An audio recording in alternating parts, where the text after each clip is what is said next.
Assalamualaikum warahmatullahi wabarakatuh. Perkenalkan, nama saya Dede Setiawan. Saya dari kelas NR1 jurusan PG PAUD. Hari ini saya akan membuat sebuah presentasi mengenai konsep ibadah dalam Islam.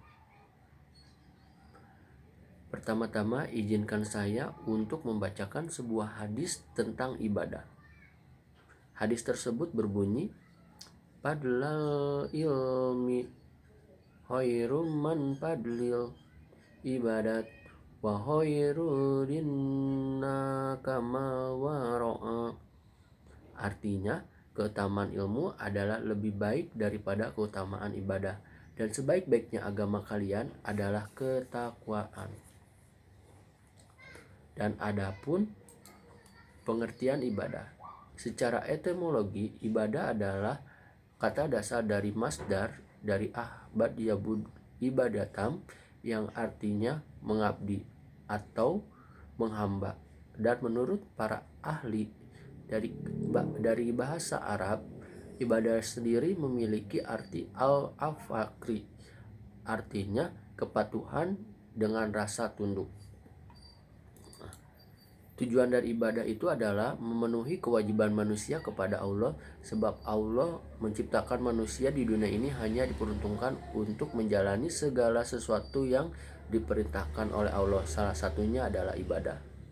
Yang kedua, mendekatkan diri dan mencari ridho Allah sebagaimana yang termaktub atau terkandung dalam firman Allah dalam surat Al-An'am ayat 162 sampai 163.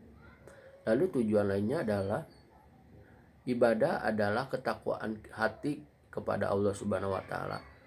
Ketiga, agar kita merasa diawasi oleh Allah sehingga seseorang merasa takut dan tidak terjerumus ke dalam hal-hal yang negatif atau ke hal-hal yang dilarang oleh Allah. Salah satunya adalah maksiat. Lalu ada hakikat dari ibadah. Hakikat ibadah adalah tujuan kita, mengapa kita harus beribadah. Nah, hakikat ibadah itu adalah melaksanakan apa yang Allah ridhoi dan tidak mendekati yang tidak diridhoi Allah. Yang salah satunya tadi adalah maksiat. Ibadah terwujud dengan cara melaksanakan perintah Allah dan cinta, maksudnya cinta kepada Rasulnya. Maksudnya, hakikat ini adalah ketika kita beribadah, tujuan kita satu, yaitu kita mengingat Allah dan kita terus teguh dan taat kepada perintahnya dan menjauhi larangannya. Lalu adapun hikmah dari ibadah, yaitu tidak syirik. Selain tadi menjauhkan kita dari hal-hal yang dilarang oleh Allah, ibadah juga membuat kita tidak syirik. Maksudnya, seorang hamba yang sudah berketetapan hati untuk senantiasa beribadah, menyembah kepadanya, maka dari itu harus meningkatkan segala bentuk, menjauhkan dari segala bentuk syirik.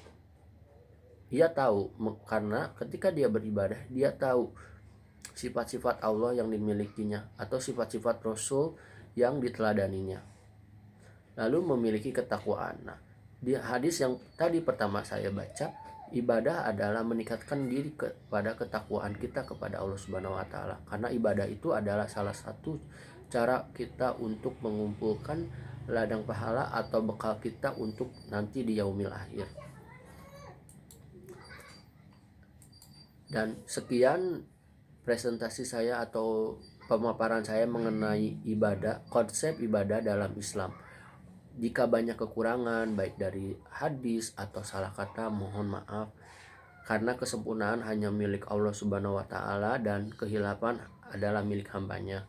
Semoga apa yang saya paparkan bisa menjadi ilmu baru atau sebuah pencerahan mengenai konsep ibadah dalam Islam. Dan ibadah dalam Islam itu adalah merupakan suatu ketakwaan kepada Allah Subhanahu wa taala dan juga menjadi salah satu bekal yang utama yang nantinya akan dihitung di yaumil akhir, karena ibadah yang utama adalah ibadah kepada Allah Subhanahu wa taala. Sekian presentasi dari saya. Wassalamualaikum warahmatullahi wabarakatuh.